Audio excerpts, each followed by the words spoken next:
Can you hear me? Okay. First of all, good morning, everyone, and welcome to the second day of the second International Symposium of Transportation Engineering.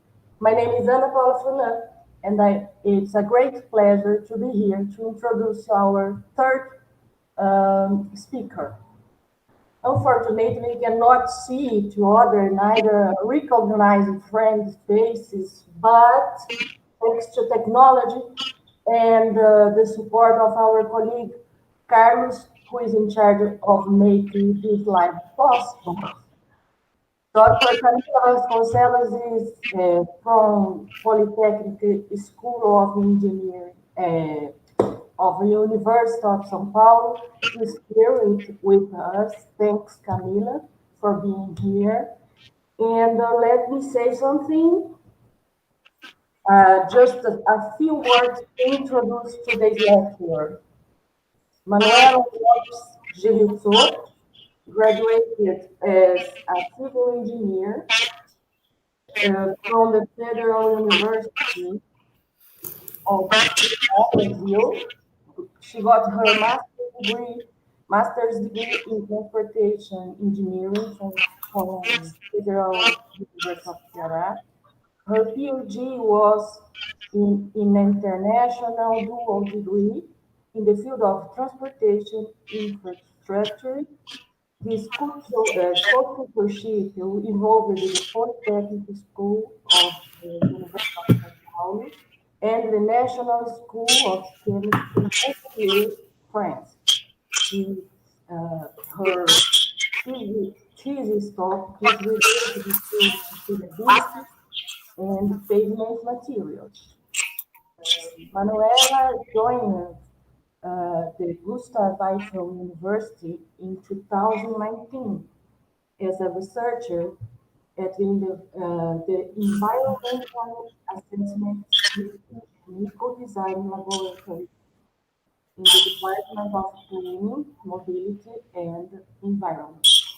Nowadays, Manuela is a member of the French work group, which is dedicated to harmonize the specifications French and European specifications on policy questions. Also participate in the national project called Signals Shuttle Experimentation. By the way, these are some of topics of her talk today. I'd like to remind the audience that at the end, we have a few minutes to talk with Manuela. Please remember to use the chat on YouTube. So Mateus will tell us about the questions. He's kindly helping us in the slide. Thank you. We hope the audience enjoys the talk. And now I would like to invite you, Manuela, to present your lecture about road safety methods and of diagnosis.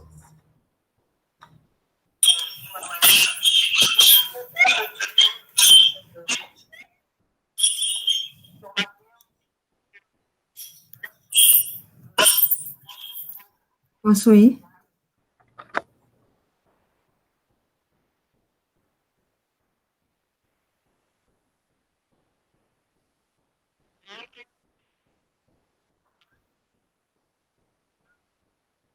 Certo.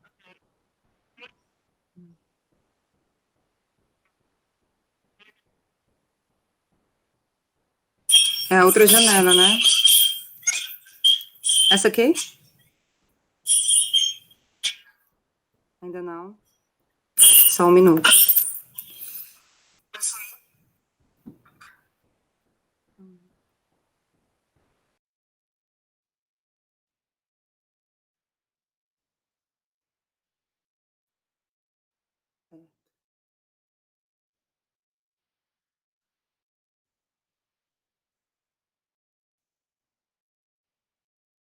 É a boa janela?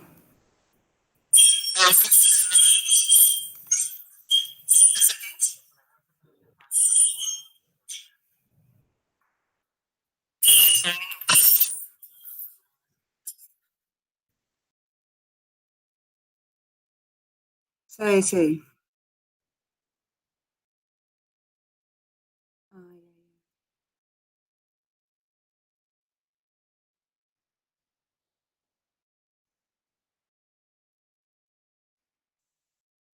né?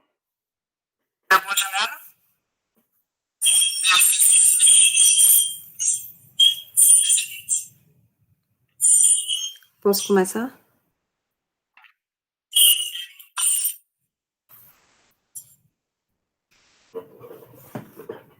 Boa tarde a todos. Eu sou obrigada, Ana. Gostaria de agradecer pelo convite para participar desse seminário. Meu nome é Manuela Lopes Genessou, como a Ana já me apresentou, e eu vou apresentar o trabalho do meu laboratório para vocês. Oi?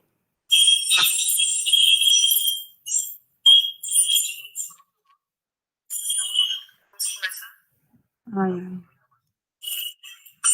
tá certo. Pronto.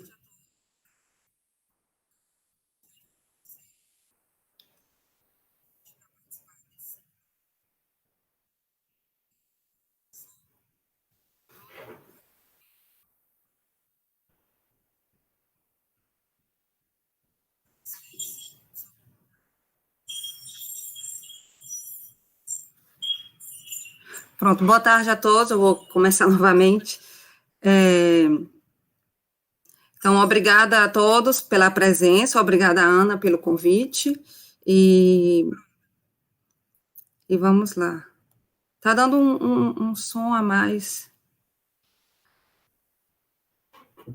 Bom, eu vou falar um pouco sobre os métodos diagnósticos de segurança viária, eu vou apresentar alguns dos projetos do meu laboratório, eu vou apresentar também o laboratório onde eu trabalho, e vamos lá. Bom, onde eu estou atualmente? Só um minuto, tá dando um problema.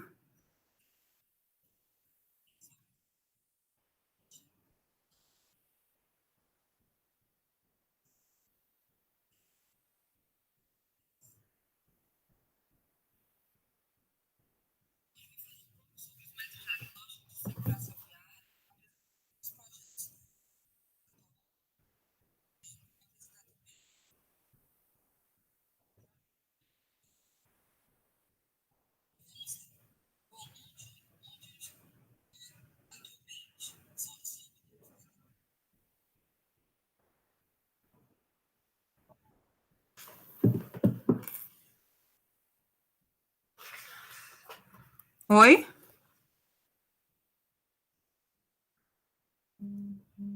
Eu não tô.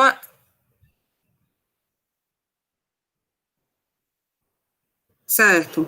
Então, prossigo, porque eu fico ouvindo tudo que eu tô falando um pouco atrasado, e eu não tô na live, entendeu? Aí tá atrapalhando um pouco.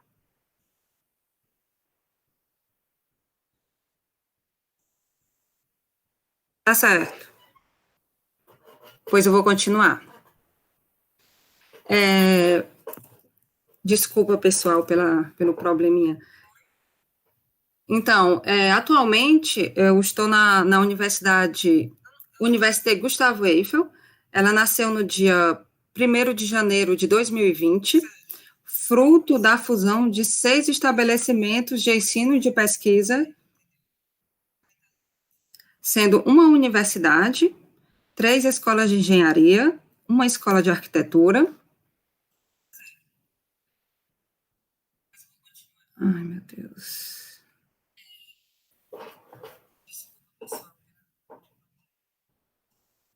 Uma escola de arquitetura e o IFSTAR. E o IFSTAR. Então, o IFSTAR é o antigo Instituto Francês de Ciências e Tecnologia de Transporte, de Planejamento e Redes. Gente, o que está acontecendo?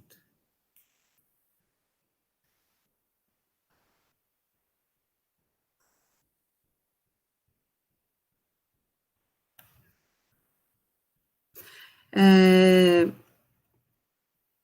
Então, a Universidade Gustavo Eiffel é a fusão dessas escolas de engenharia, de arquitetura e uma universidade.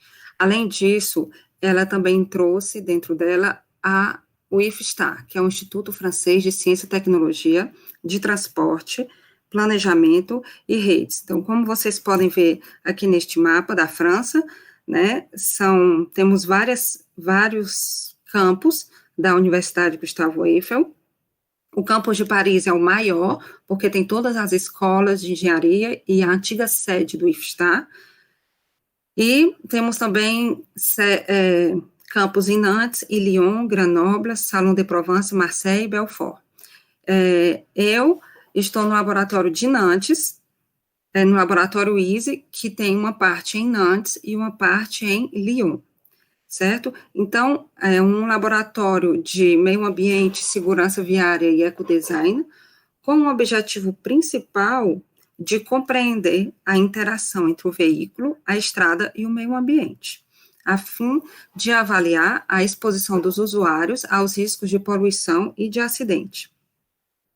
Então, esse laboratório, o laboratório EASY, ele é composto, tem 14 pesquisadores, 10 técnicos, 12 estudantes, e realiza atividades de pesquisa, consultoria, padronização de normas, e também orientação de estudantes de mestrado e doutorado. Então, temos aqui uma breve descrição do laboratório. Vocês podem verificar no site da internet, que atualmente ainda está aparecendo o nome do IFSTAR. Então, lá vocês podem encontrar todos os detalhes dos trabalhos que realizamos, dos equipamentos que possuímos. Temos aqui uma pista que eu vou falar, uma pista de ensaios, veículos instrumentados, microscópios, tudo mais. Então, o laboratório EASY está localizado na cidade de Nantes, né, que fica a 1 hora de avião de Paris, ou 2 horas de trem, uma cidade super agradável, turística. Então, estou fazendo a propaganda para todos virem conhecer o nosso trabalho pessoalmente. O laboratório EASY possui uma pista de referência para fazer ensaios com veículos instrumentados dedicados, possui bancadas de medição de aderência e características de superfície, plataformas de medição de emissões atmosféricas de processos para engenharia civil. Então, realizamos pesquisas sobre o contato pneu-pavimento e sobre a interface, para compreender e modelar os fenômenos de contato do atrito, do desgaste e da lubrificação.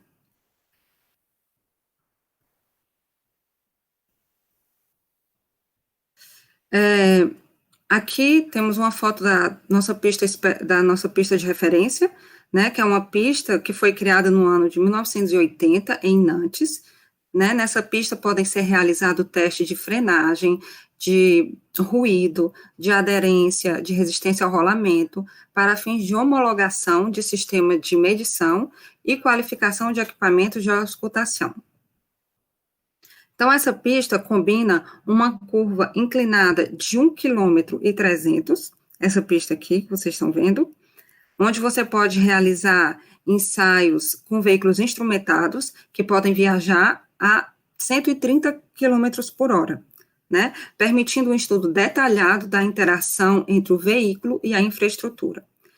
Além dessa parte curva da pista, temos também uma pista retilínea de 1 km, que ela é revestida com mais de 15 materiais diferentes, representando toda a malha viária francesa, né, todos os tipos de revestimentos que você pode encontrar na França, e também alguns revestimentos experimentais que ainda não foram aplicados em campo.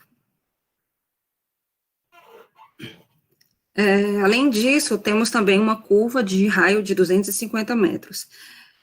Tem também uma estação meteorológica, onde você pode controlar a temperatura, a pluviometria.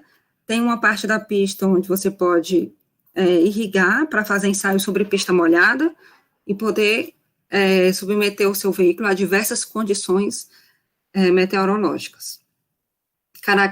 Assim nós podemos fazer vários estudos de contato pneu-pavimento, caracterizar o comportamento dinâmico dos veículos, fazer modelagem do consumo dos veículos e estudar as trajetórias dos usuários dos veículos, né? Nossos técnicos são todos treinados, eles são treinados para conduzir veículos em alta velocidade, para fazer curvas de derrapagem e tudo mais.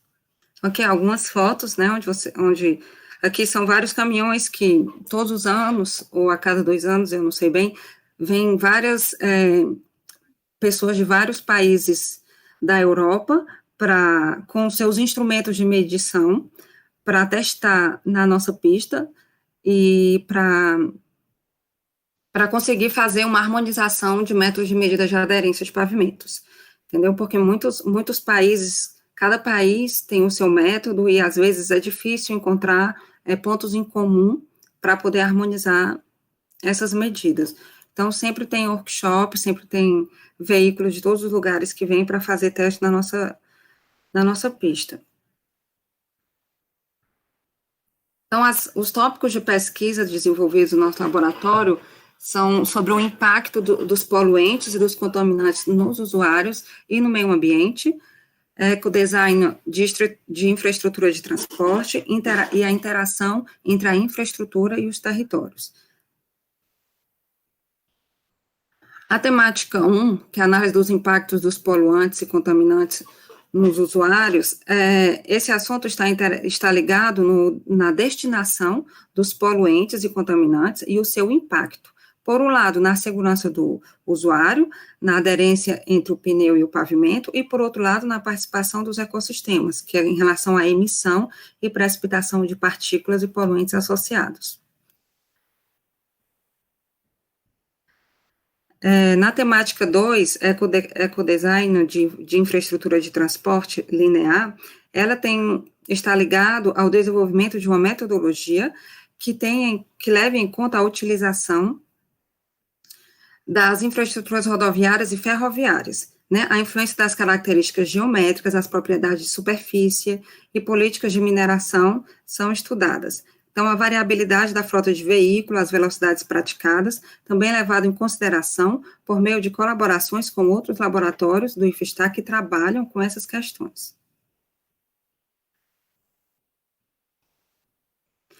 A inserção das infraestruturas de transporte nos territórios. Então, essa temática desenvolve métodos de avaliação da interação das infraestruturas.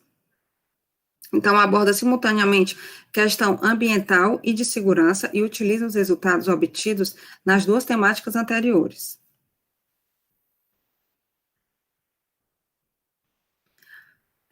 Agora eu vou falar um pouco sobre a resistência à derrapagem, sobre o contato pneu-pavimento, né? Então, se a resistência à derrapagem, ela descreve a contribuição da estrada para a aderência do pneu-pavimento. Né, se a aderência não existisse, os carros não poderiam avançar, não poderiam girar, eles ficariam patinando no mesmo lugar. Então, a aderência, ela é necessária mesmo quando a estrada é retilínea e o veículo está indo com a velocidade constante, né? Porque, na verdade, os veículos, eles estão sempre submetidos, eles devem resistir a forças naturais que têm um objetivo permanente de desviar o veículo de frear, como o vento, a superelevação, a declividade, as irregularidades. Então, a aderência produzida na interação do pneu e do pavimento é um dos fatores que contribui para a segurança viária. Então, as camadas de rolamento com boa aderência, com adequadas características superficiais, elas podem reduzir a distância de frenagem, principalmente em pavimentos molhados, e manter em todo o tempo de percurso a trajetória desejada para o veículo. Então, para o entendimento do que ocorre nessa interação entre o pneu e o pavimento, tem necessidade da revisão de alguns fenômenos e conceitos. Que tem a origem do deslizamento. Então, vamos supor, né, que a roda deslize aqui, fazendo um ciclo completo, em torno, no tempo t, né? No tempo t da ordem de 0,1 segundo, para um carro viajando a 70 km por hora. Né? Então, 0,1 segundo, a distância percorrida pela roda, e, portanto, pelo veículo, é igual a uma volta da roda, né? 2 πr. Em seguida, quando o motorista pressiona o pedal do freio, a velocidade de rolamento do pneu torna-se mais lenta do que a velocidade do veículo. Então, a partir desse momento, quando o veículo percorre uma distância igual a 2 πr, a roda ela não realiza mais uma rotação completa, né? Então, para que a roda possa acompanhar o veículo, ela vai realizar uma rotação incompleta, mais um deslizamento, né? Ela vai deslizar no solo. Então, o deslizamento na roda no solo estimula os mecanismos de aderência, né? Que é uma combinação de adesão com indentação.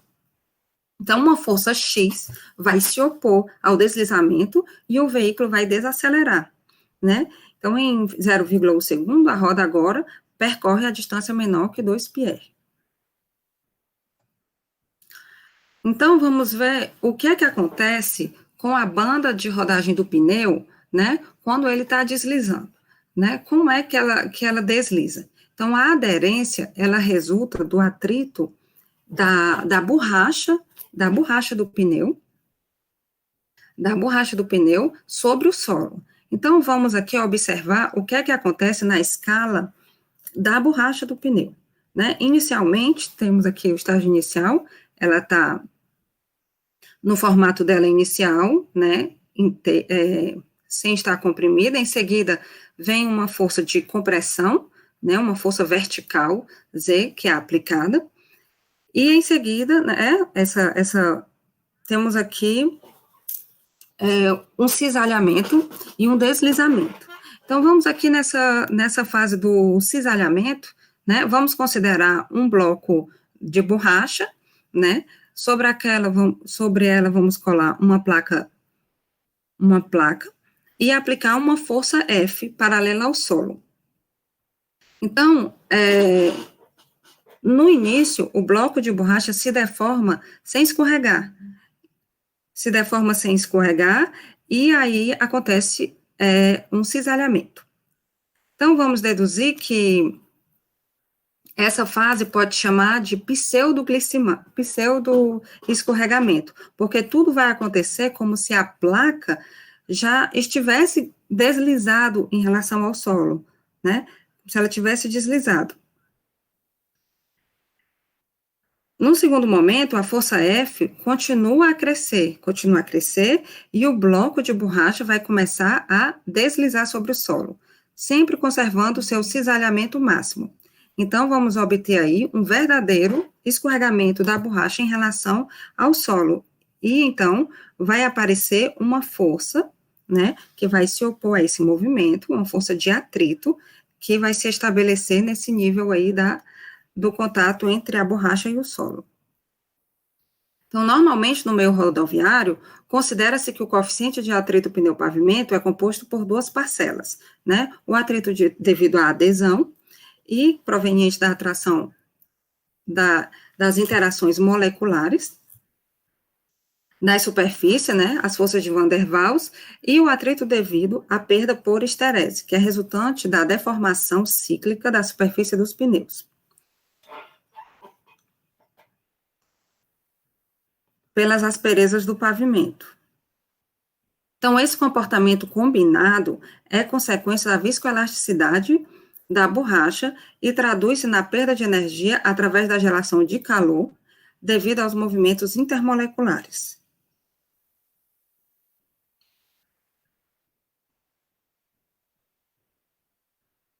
Então, quando falamos de contato pneu-pavimento, esses elementos são importantes, mas também tem que levar em consideração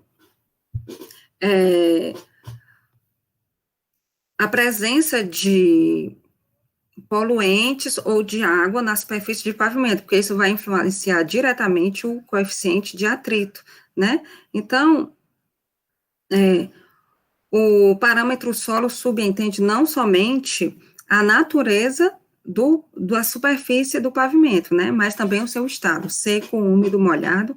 Então, quando a gente fala de aderência, né, a gente fala necessariamente desse contato entre os dois elementos. Então, para que a aderência, né, para a aderência entre o pneu e o pavimento, primeiro tem a borracha e depois temos o revestimento. Então, as características do revestimento, a natureza do revestimento, a rugosidade e o seu estado, né, a limpeza, a umidade, vão condicionar fortemente a aderência entre o pneu e o pavimento.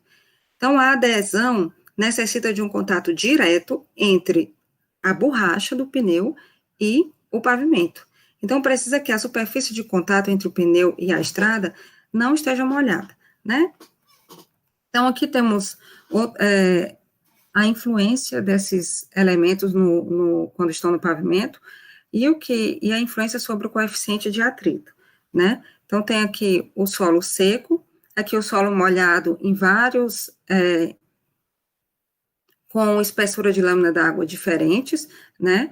Aqui neve, às vezes a neve está bem compactada ou está solta, e também, então, tudo isso, dependendo do estado desse material, vamos ter um coeficiente de atrito diferente.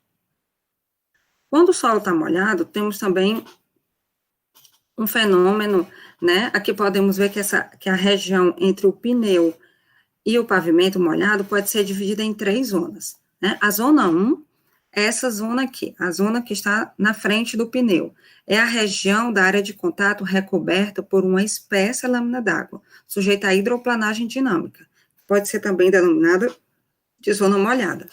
Nessa zona, o pneu em movimento empurra a água para frente, formando tipo uma onda. A zona 2 é a zona intermediária. É a zona de contato recoberta por uma película de água delgada, né, sujeita à hidroplanagem viscosa, que também pode ser denominada de zona de transição ou intermediária. E na parte de trás, a gente considera que é a zona seca, né, é a região da área de contato, teoricamente, sem a presença de água. O atrito que passa a existir contribui para a desaceleração e o controle do veículo. Então, é graças a essa zona aqui que nós podemos controlar o veículo. Então, é a zona denominada como zona de contato.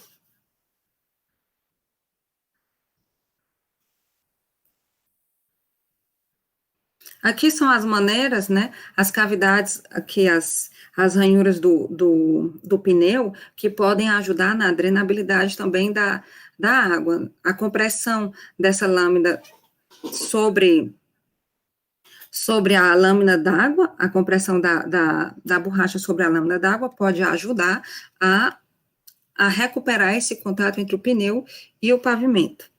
Então, aqui na figurinha central, a borracha não tem as ranhuras, e aqui ela tem uma elevada pressão, né, nas bordas, que podem ajudar a recuperar o contato entre o pneu e o pavimento.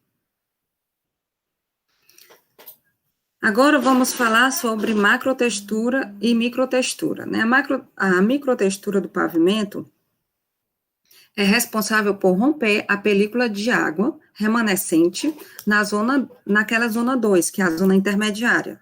Essa zona, voltar aqui, que é essa zona intermediária aqui. Então, a microtextura, ela vai ajudar a romper essa película de água,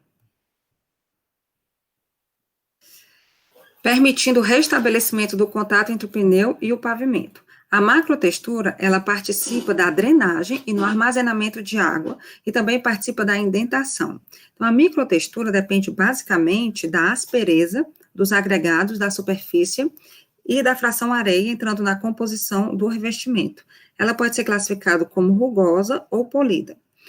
A macrotextura, ela depende basicamente da graduação da mistura utilizada na camada de rolamento e pode ser classificada por aberta ou grosseira, fechada ou fina, né? Então, ela está ligada à dimensão dos agregados entrando na composição do revestimento. Então, enquanto essa aqui é a composição dos agregados, essa aqui é a dimensão dos agregados.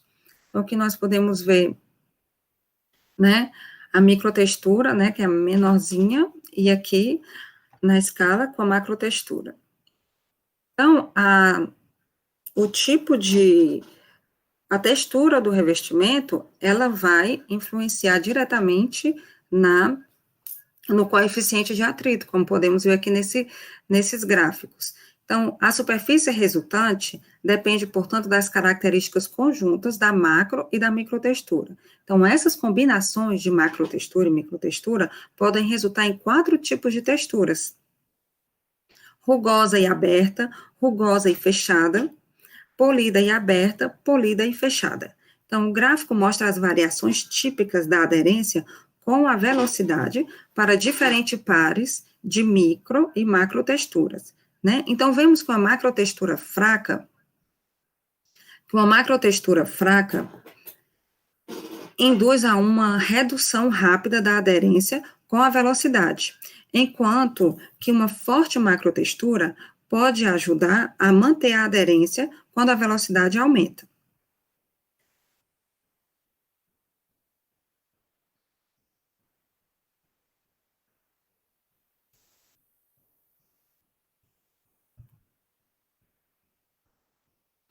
Então, temos aqui um resumo do que acabamos de ver, todos os atores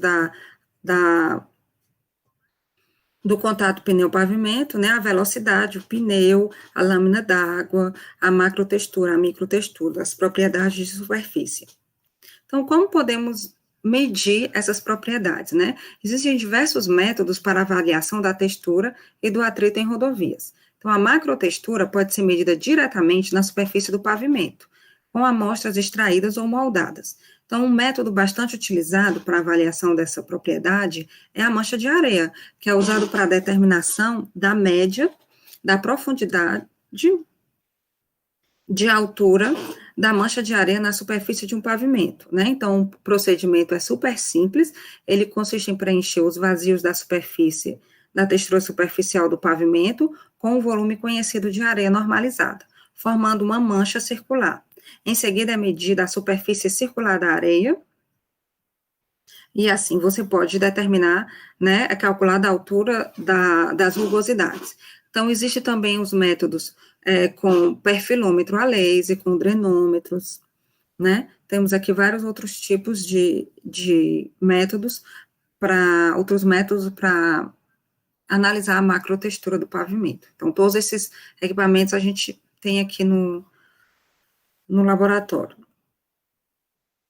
E aí a microtextura também tem formas tem vários ensaios que nós podemos realizar para analisar a microtextura.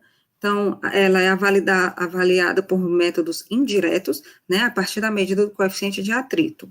Aqui é o pêndulo britânico, que é o mais conhecido para fazer esse ensaio. Ele pode ser usado tanto no laboratório quanto em ensaios de campo, né, ele pode ser facilmente transportado para a pista para fazer o ensaio.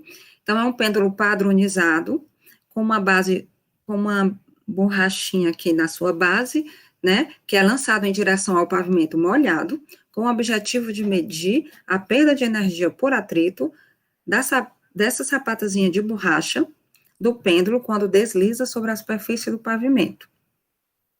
Então, é possível observar o tamanho das micro-rugosidades, efetuando análises também no microscópio óptico e eletrônico de foto de superfície de agregados. Então, a gente tem aqui um microscópio onde a gente também pode analisar a microtextura do pavimento. Então, essas fotos com microscópio podem ser, em seguida, comparadas em uma escala subjetiva graduada de 1 a 100. O outro ensaio que pode ser usado para microtextura é o DFT, né? Aqui, a parte inferior, esse aqui é o equipamento, e essa foto aqui é a parte que está em contato com o pavimento, com essas pastilhas de borracha que vêm entrar em contato com a superfície do pavimento para medir o coeficiente de atrito. Então, ele é um equipamento que também é portátil, permite a medida direta do atrito de vários tipos de superfície de pavimento.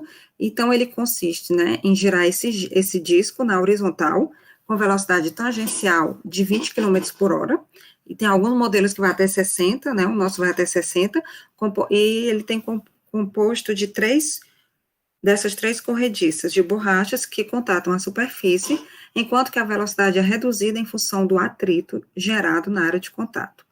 Então, o equipamento possui um reservatório que despeja a água na superfície que está sendo ensaiada. O atrito é calculado em função da velocidade. temos aqui o gráfico que é gerado no final do ensaio.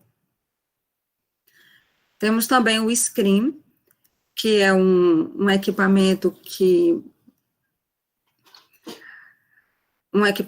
um enorme equipamento que pode ir a campo, né, para fazer a medida do coeficiente de atrito. Então, ele trabalha com uma roda inclinada de 20 graus em relação ao eixo longitudinal do veículo, que pode ser levantada quando não está em operação, né? Então, a roda está bem aqui nesse local. Então, esse equipamento é provido de um espirramento de água, proporcionando uma lâmina de 1 milímetro de espessura nominal. Então, vai fazendo o ensaio na pista sempre molhada. E o ADERA, que também é um equipamento desenvolvido no LCPC, né, que é o atual IFSTAR, atual Universidade Gustavo Eiffel, mudou de nome 3 vezes, a velocidade relativa entre o pneu e o pavimento é igual à velocidade do veículo, né? Então, ao frear, né, quando o veículo freia, então a gente mede a força, mede-se a força média que é aplicada pelo tempo de 1 segundo com a roda completamente bloqueada. Então, um ensaio que é feito com a roda bloqueada, referente ao máximo atrito. Então, esse equipamento é provido de dispositivo também de espargimento d'água, proporcionando geralmente uma lâmina d'água de 1 milímetro. Aqui também é um outro equipamento que a gente tem para medir o coeficiente de atrito. Então, aqui temos alguns gráficos mostrando a evolução do coeficiente de atrito na superfície do pavimento, né? Por exemplo, aqui, essa imagem aqui é a mistura asfáltica nova, né? Quando ela acabou de ser aplicada. Então, quando você analisa o seu coeficiente de atrito, ele ainda está aqui um pouquinho baixo. Então, à medida que o ligante asfáltico, que a superfície vai sendo desgastada, esse coeficiente de atrito vai aumentando. E vai acontecendo mais o polimento até que chega diretamente em contato com os agregados, né? Quando ele já não está mais revestido com o ligante, e desce mais um pouco e vai estabilizando. Aqui é outro gráfico, esses gráficos foram gerados a partir de ensaios no equipamento que eu vou mostrar em seguida, né? Então, só para mostrar para vocês que aqui é a curva da evolução do coeficiente de atrito na superfície de uma mistura asfáltica, certo? E esse triângulo aqui, essa curva do triângulo, é do coeficiente de atrito do agregado virgem, certo? Então, aqui, essa amostra é um mosaico, né, que foi construído só colando os agregados na superfície, né, e depois eles foram fixados com a resina, com o objetivo de comparar essa evolução nessa parte da curva aqui, na parte final. Então, quando a superfície da mistura asfáltica está completamente polida, ela chega num ponto, né, de coeficiente de atrito que se assemelha a de um agregado virgem, obviamente. E aqui temos, esse gráfico mostra também outra forma de enxergar o polimento, né, a abrasão do agregado. Então, a curva em preto é o agregado virgem, o agregado novo, que ainda não foi polido, né, não sofreu abrasão.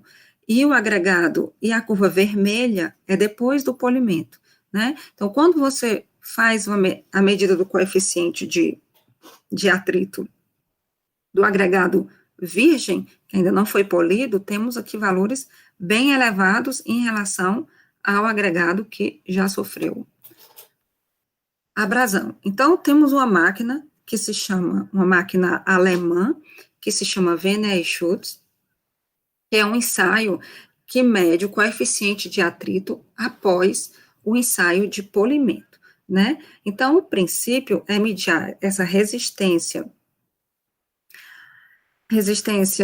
ao abrasão, né, de uma mistura asfáltica, após a realização de ensaio de polimento.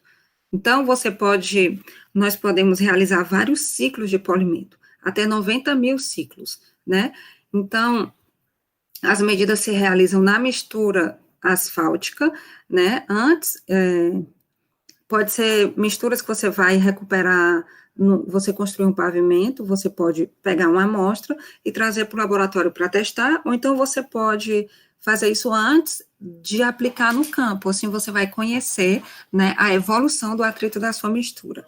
Então, o ensaio consiste em, temos aqui cones de borracha, que vem desgastar a superfície da mistura asfáltica, e em seguida você faz um ensaio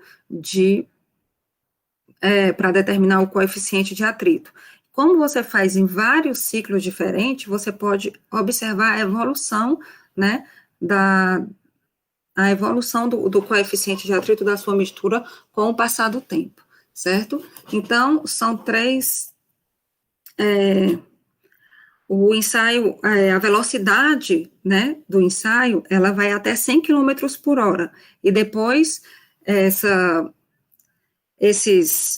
essas borrachinhas vêm e se apoiam sobre a mistura asfáltica, né, a 100 km por hora, e freiam, né, e com essa frenagem, a gente consegue medir o coeficiente de atrito até 60 km por hora. Então, você faz isso em vários ciclos de polimento e consegue ver a evolução do atrito. Então, aqui uma correlação entre o campo e o laboratório, né, mais ou menos de 0,024 T. Então, aqui é o laboratório e aqui é o campo. Então, o meu tempo está acabando, então eu vou passar aqui rapidinho sobre aqui os acidentes, né? Os acidentes acontecem, sempre são multifatoriais, né? Vai ser uma disfunção do sistema, do carro ou do motorista, ou então uma defasagem entre a oferta e a demanda, né? Que é a resistência ao atrito e a dinâmica do veículo ou as ações do motorista. E aqui alguns dados, alguns gráficos do crescimento do índice de acidente em função do coeficiente de atrito.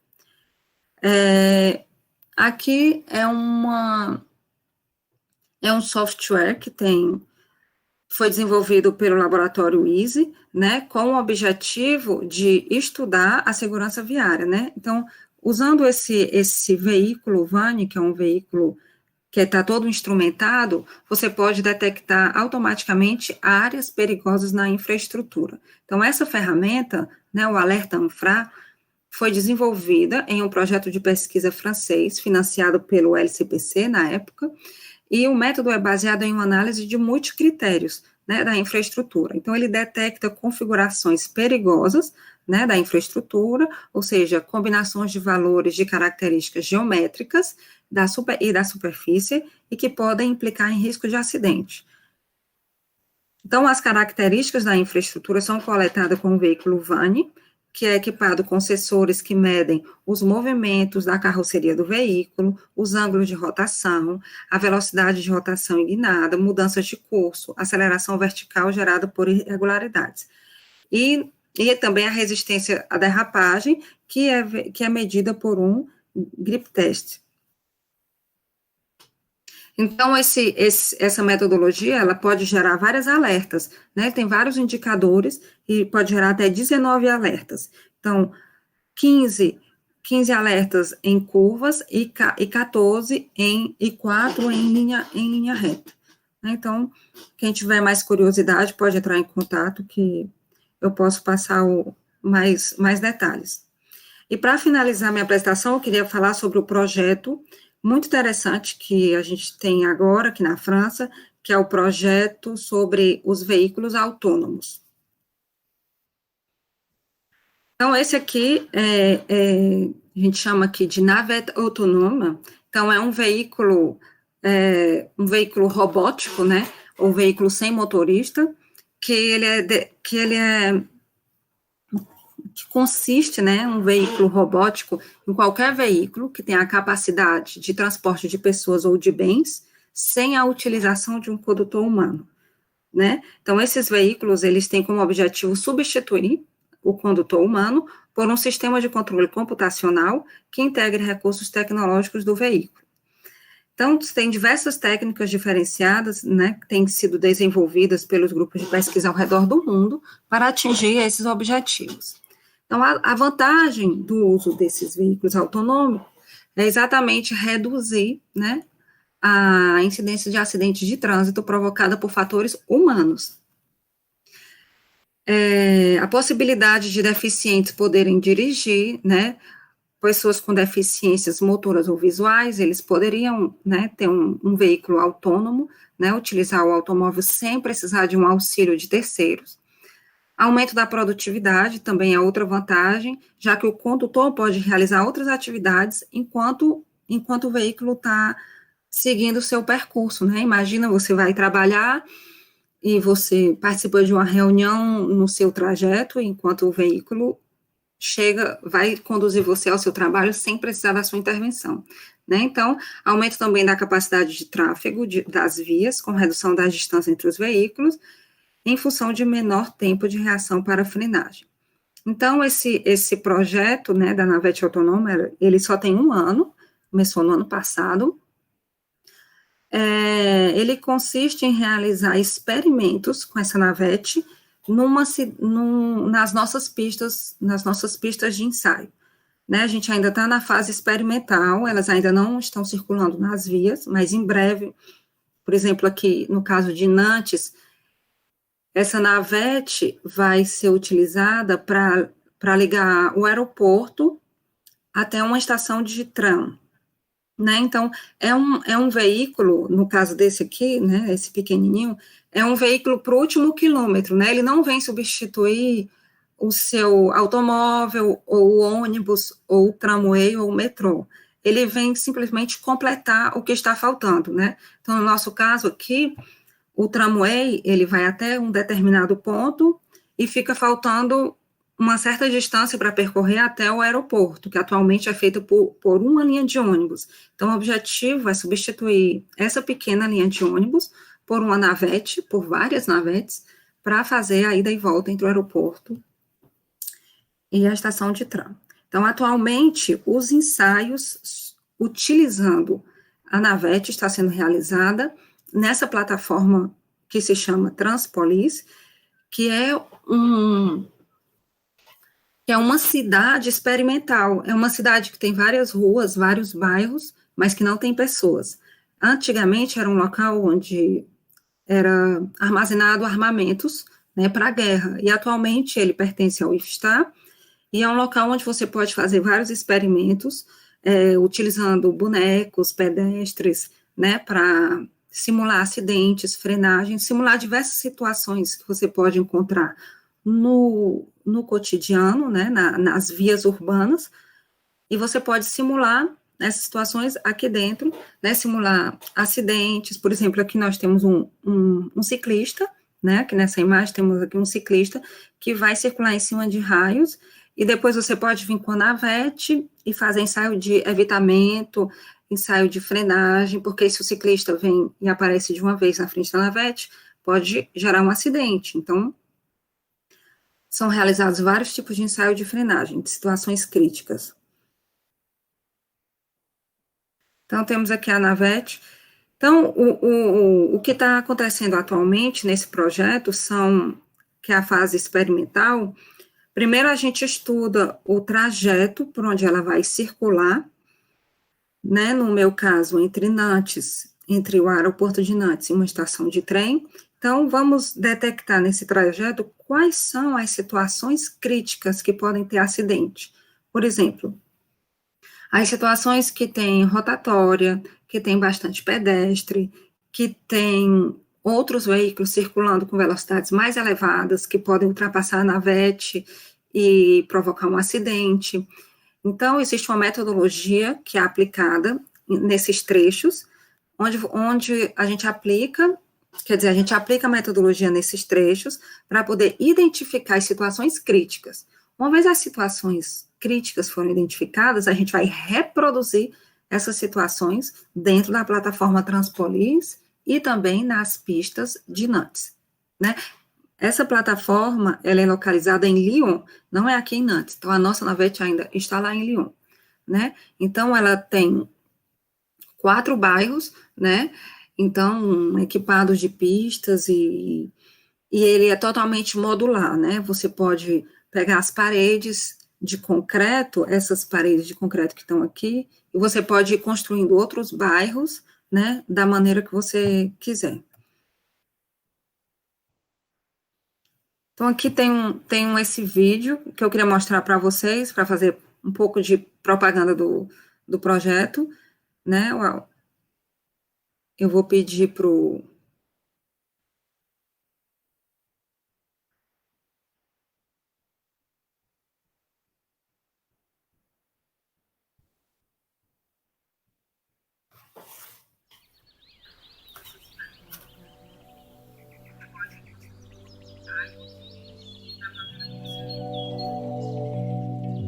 La plateforme Transpolis, laboratoire de recherche à ciel ouvert, constitue un des maillons indispensables de la chaîne d'expérimentation des navettes autonomes, dans le cadre du projet ENA.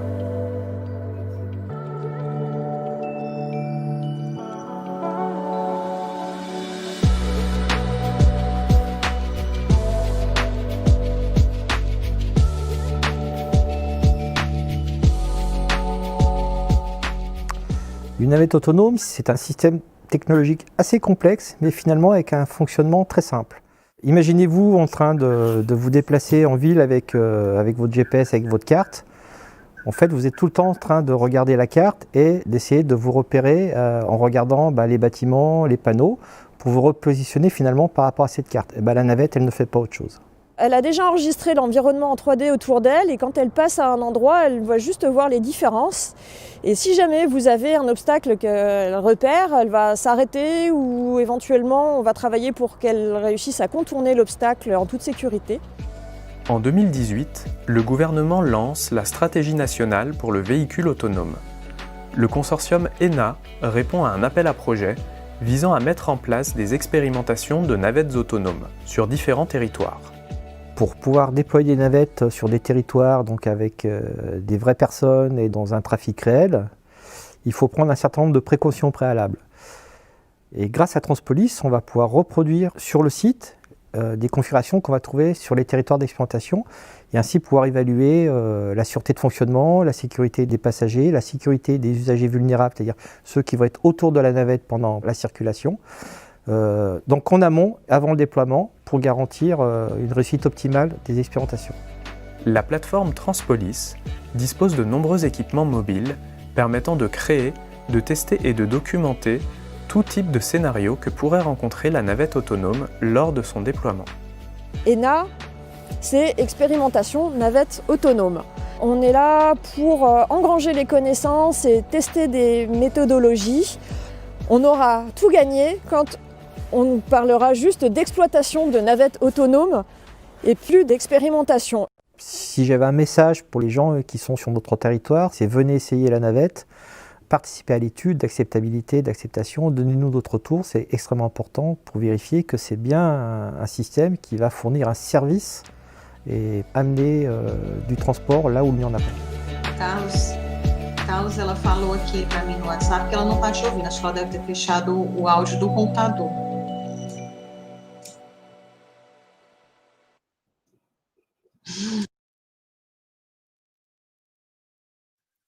Pode falar.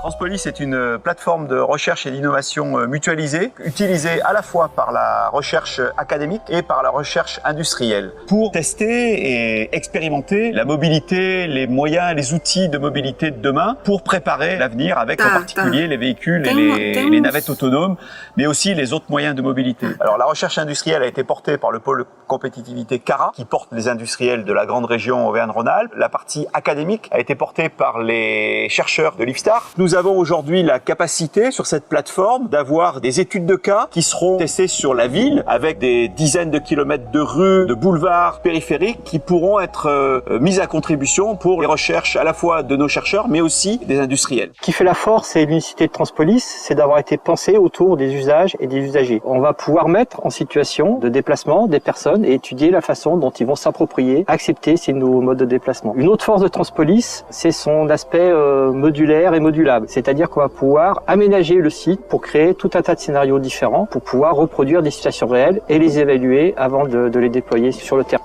On va pouvoir, autour de ces scénarios, modifier des nouveaux parcours, créer des nouveaux environnements, mettre en place de nouvelles infrastructures. Un exemple de mobilité que l'on peut traiter sur Transpolis, c'est le vélo. Le vélo est un mode de déplacement en plein essor aujourd'hui. Il y a des recherches menées actuellement à l'IFSTAR autour du confort du cycliste et de la conception de la selle. Transpolis va permettre de faire circuler des cyclistes sur des parcours prédéfinis, dans un site fermé et protégé, à l'abri de la circulation et de manière très répétable. Donc on va pouvoir étudier sur plusieurs personnes, sur plusieurs cas, le confort de ces nouvelles selles et ainsi permettre d'améliorer le confort des cyclistes au quotidien.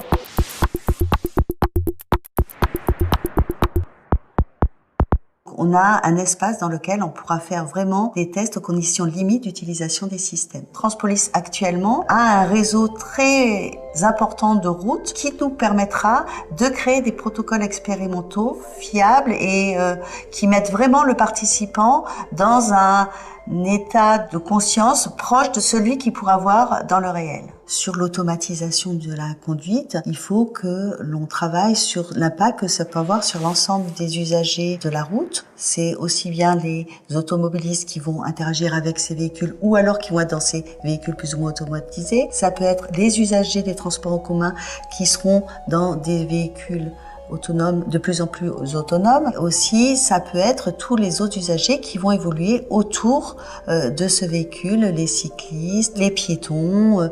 Donc, Transpolis est un endroit où on peut monter des scénarios de tests plus ou moins critiques et surtout reproductibles pour voir quel va être le comportement de l'ensemble de ces usagers par rapport à des situations où ces nouveaux systèmes seront déployés. On peut faire des recherches pour étudier le diagnostic d'état du conducteur. On utilise par exemple des paramètres physiologiques et ça on peut pas vraiment le faire en site réel avec des conditions diverses d'ensoleillement, dans des scénarios plus ou moins critiques, dans le développement du véhicule de plus en plus automatisé. Et il faut que ces systèmes soient testés en situation critique et que les IHM, donc les interfaces aux machines qu'on va pouvoir développer, soient vraiment bien comprises par le conducteur pour gérer ces situations critiques. On utilise vraiment Transpolis comme un instrument de...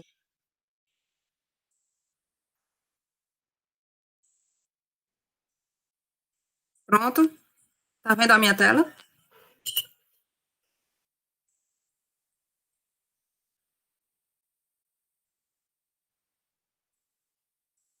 Pronto, já cortou o vídeo, é que eu ainda estou ouvindo.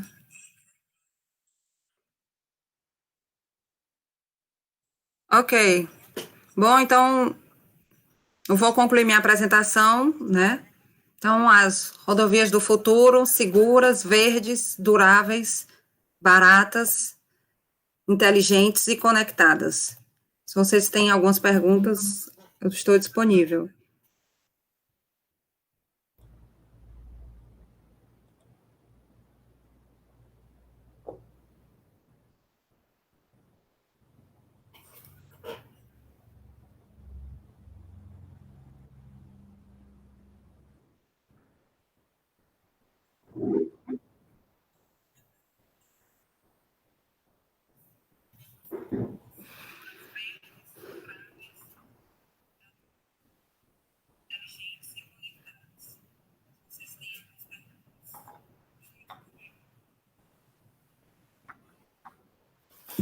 Oi.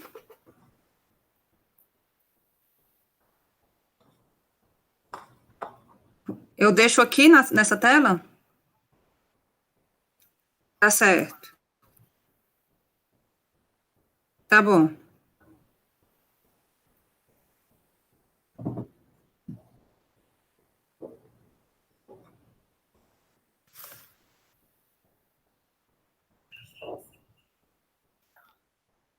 Tá comigo? Since the presentation of Manuela was in Portuguese, I go on in Portuguese. Bom, primeiramente, parabéns, Manuela. Obrigada.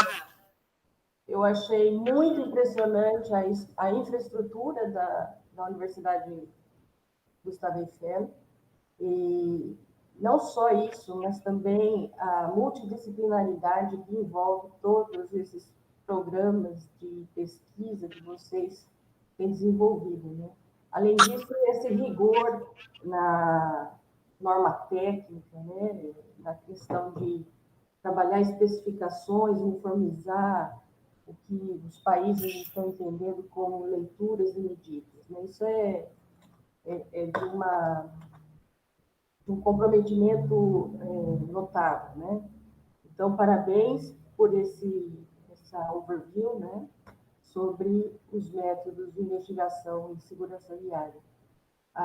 Aqui em São Carlos, a gente tem a professora Ana Paula Laroca, que trabalha também com segurança viária. Ela tem usado um simulador de direção, né? E eu acho que vocês têm muitos pontos em comum, né? Muitos interesses em comum para desenvolver juntas, talvez. Eu vejo algumas oportunidades para vocês. Eu gostaria que ela estivesse aqui, mas ela não está nesse momento. Então, em primeiro lugar, preciso parabenizá-la, e em segundo lugar, eu passaria para as perguntas. A gente recebeu aqui algumas perguntas, tá? Eu vou começar, antes de mais nada, fazendo a leitura de um comentário aqui no chat, no YouTube, que foi feito pela professora Aliede, né? Que você trabalhou com ela, e ela escreveu assim: parabéns, Manu, excelente apresentação, projeto muito interessante, conjugação de engenharia em prol da independência social. As navetes irão iniciar um trajeto. Aeroportos... Tá. Essa aqui é a pergunta da Leni, perdão. É a Leni perguntando. Eu leio assim, perdão, eu vou por aqui.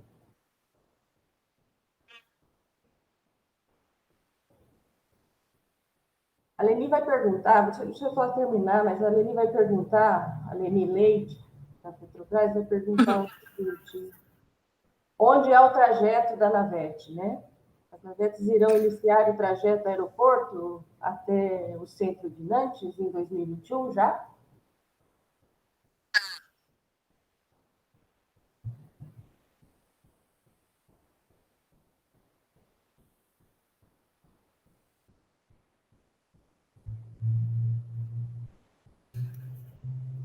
Você quer que eu responda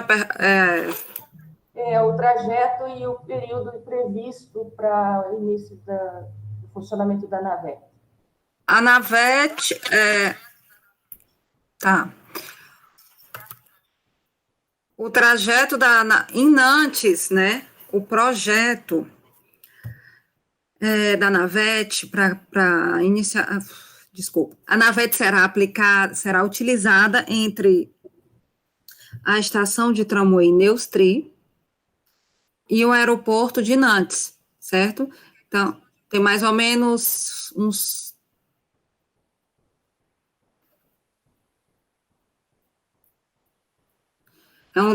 É um trajeto de aproximadamente 3,5 km, né? Então, a gente ainda está na fase experimental, a gente analisou as situações críticas desse trajeto e vamos fazer ensaios nas pistas para simular essas situações críticas, entendeu? Como tem várias rotatórias, né? Quando chega no aeroporto, tem muito pedestre, né, que está circulando por ali, então a gente vai fazer vários ensaios de frenagem, de derrapagem, antes de utilizar a navete nesse trajeto.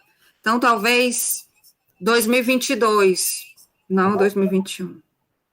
Ok.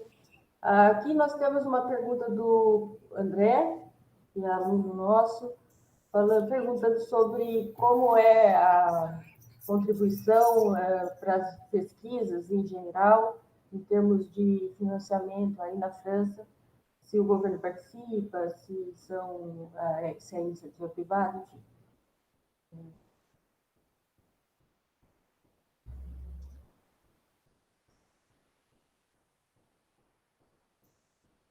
É que eu ainda estou ouvindo a minha resposta, então não consigo te ouvir.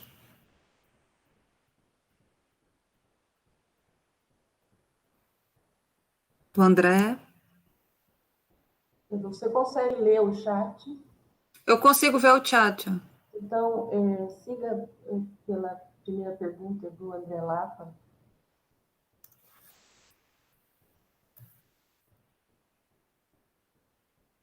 Pergunta do André, é que eu não estou vendo.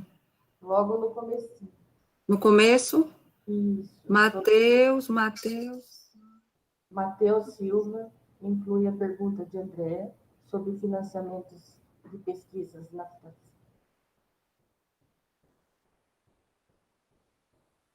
Então, o financiamento de pesquisa na França, ele é muito variado, certo? Ele tem investimento privado, né? Como no Brasil. Às vezes as empresas têm algum interesse em investigar alguns materiais novas metodologias, então eles procuram um instituto para investir, né? A gente assina acordos, projetos e desenvolve pesquisa. Mas também tem investimento público, né? Todos os anos no IFSTAR, por exemplo, tem financiamento para pagar teses, né, de estudantes, estágios, nós estagiários, o IFSTAR que paga, né, com dinheiro do governo. Então, eu diria que é bem dividido entre público e privado, é bem equilibrado. Ok, obrigada. Agora a gente vai passar para a pergunta do Rafael Lopes, que elogiou sua apresentação, e pergunta sobre as misturas drenantes, tá? Se é muito utilizada para melhoria da segurança viária nos pavimentos, e qual seria o percentual da malha que é formada por esse tipo de misturas. Acho que aqui, mano, talvez seja interessante a gente lembrar o pessoal do Brasil que na França as misturas praticadas são bastante diferentes das nossas aqui no Brasil, né? Sim. E que as estruturas do pavimento, elas têm... São bem diferentes, Os métodos construtivos são bem diferentes. Os tipos de mistura e também a estrutura do pavimento. Exatamente.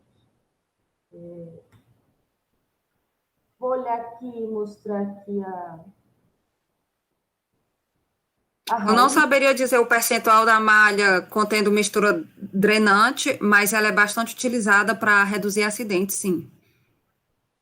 Ok, obrigada. A pergunta da Raíssa Farias.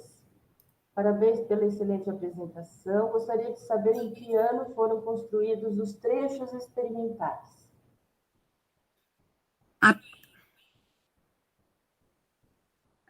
A pergunta da Raíssa, quanto às pistas de referência, né? Ela foi construída em 1980, né? Aquela grande pista. E ao longo do tempo foram adicionando os novos revestimentos, né? Porque tem vários revestimentos que ficam lá permanentemente. Então não saberia dizer a idade de cada um, mas a pista começou a ser construída nos anos 80.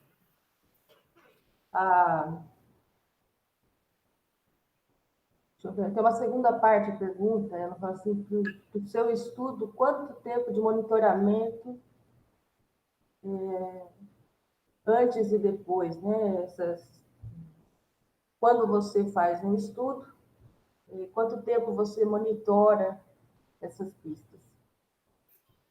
Esses revestimentos que tem na pista, eles são mais... A gente não fica trocando os revestimentos, né? Eles são... Gente, cortando. Eles ficam sendo renovados, mas eu não conheço a periodicidade, né? Faz poucos meses que eu estou ainda no laboratório, mas o desgaste dele vai sendo monitorado para ser recuperado, né? E reconstruído, né? Esses revestimentos bem variados que tem lá, a biblioteca de 15 revestimentos. Então, eu vou me informar qual é a frequência que ele é trocado, eu não sei dizer. Tá, finalmente eu consegui encontrar aqui a fala, né? A Liede escreveu para vocês. Parabéns, Manu, novos desafios e uma grande área de interesse social. Estou muito orgulhosa de você. Tá? Um feedback muito importante, acho que porque ela fez parte de também parte da sua formação.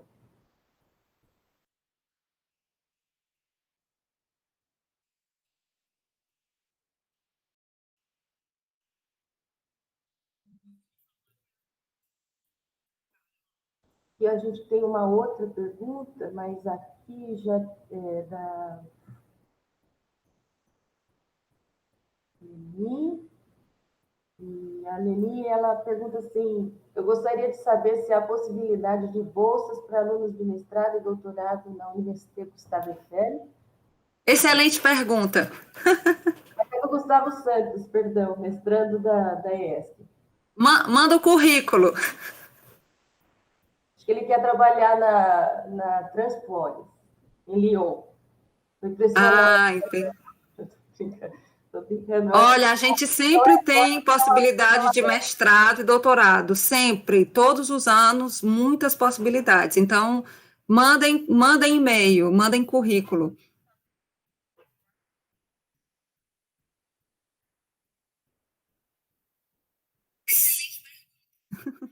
Eu acho que aqui talvez seja a última pergunta para mim, tá? Excelente apresentação. Gostaria de saber quais são ou foram as principais dificuldades encontradas na implementação do veículo autônomo no percurso experimental.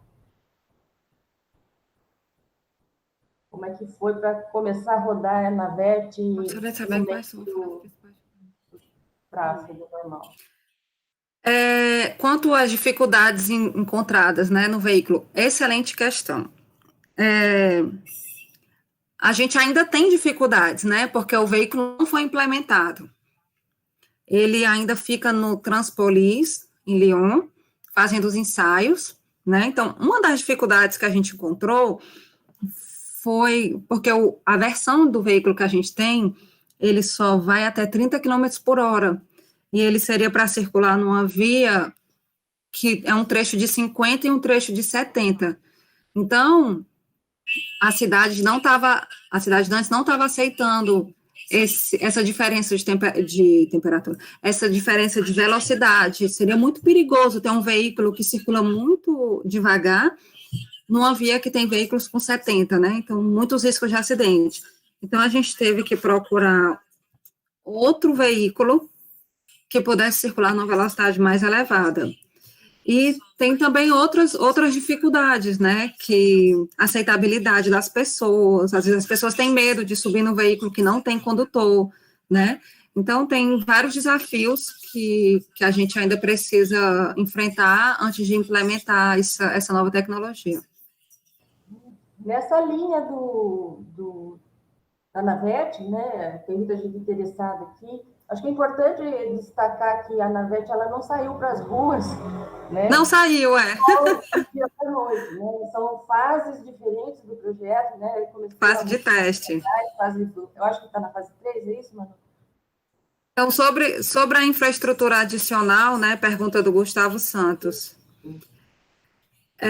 A Navet, em determinados locais onde ela vai circular, será necessária a construção de vias dedicadas à Navet, né? Então, em alguns locais ela vai circular numa via em comum com os outros veículos, e em determinados locais, algumas vias exclusivas para ela, alguns corredores exclusivos devem ser construídos. Então, isso é um custo muito elevado, né? Sendo que é o interesse da cidade de Nantes investir nessa nova tecnologia. É uma cidade que pensa muito nesse tipo de novidade, inovação, entendeu? Transporte público, pedestre. Então, é do interesse da cidade fazer esse investimento a mais. Ok, eu acho que a gente está chegando ao final dessa live. Eu agradeço a todos os envolvidos aqui, né, a Gabriela, o pessoal de apoio, né, Camila Vasconcelos, o André Laco, o Matheus, o Adalberto que está aqui, a Carlos, a gente não tem como agradecer você, Manuela Lopes Genesso, foi um prazer ter você aqui. Eu adorei, realmente é impressionante a estrutura que vocês conseguem manter e esse rigor é realmente notável. Eu fico pensando que a gente precisa conversar, as instituições, né? Nossas instituições precisam conversar ainda mais. Quero agradecer, então, essa oportunidade que nós tivemos. Se você, Manu, quiser falar alguma coisa para se despedir. Queria também agradecer pelo convite, pela confiança. Foi um desafio para mim, porque esse assunto é novo para mim, faz pouco tempo que eu entrei nessa equipe, ainda mais teve o confinamento, licença maternidade e tudo, então fiquei ausente do laboratório. Eu estou aqui há 1 ano, mas fiquei ausente 6 meses, né? Então, enfim, deu tudo certo, mas eu queria agradecer pela confiança, pelo convite, pela oportunidade, e também convidar os alunos a se candidatarem às vagas de doutorado, de mestrado, de estágio, né? Não hesitar a entrar em contato, né? Porque a gente tem interesse em atrair alunos estrangeiros no laboratório, e principalmente brasileiros, né? Obviamente, né? Bom, E é então, isso. Obrigada. a gente ainda tem perguntas no chat, tá? A gente vai passar para você aqui offline e assim a gente vai terminando a nossa terceira palestra do segundo Simpósio Internacional sobre Engenharia de Transportes. Obrigada, Manu, obrigada a todo mundo. Desculpem alguma coisa que aconteceu da emissão e atrasos, etc. Em tempos de pandemia e essa dificuldade toda, a gente está fazendo o possível. Então, um abraço a todos, tenham uma boa semana e fiquem bem. Com saúde.